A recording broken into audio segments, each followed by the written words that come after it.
పుట్టికే అబద్ధాల పైన పుట్టినటువంటి పార్టీ. ఫ్రస్ట్రేషన్కి లోనయ్యాడు.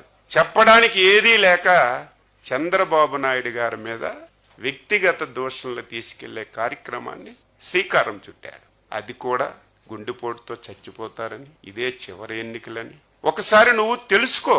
చంద్రబాబు నాయుడు గారు 76 సంవత్సరాల ఏజ్లో 26 సంవత్సరాల కుర్రవాడులాగా పనిచేసి ఈ రాష్ట్రానికి, ఒక దేశానికి ఒక రోల్ మోడల్ గా పనిచేస్తున్నటువంటి వ్యక్తిని కనీసం ఒంగోని కొబ్బరికాయ కొట్టలేనటువంటి నువ్వు అటువంటి విమర్శలు చేస్తుంటే ఆశ్చర్యం కలుగుతుందని చెప్పి తెలియజేస్తుంది. దీనికి తోడు నేను ఒక బాధితుణ్ణి.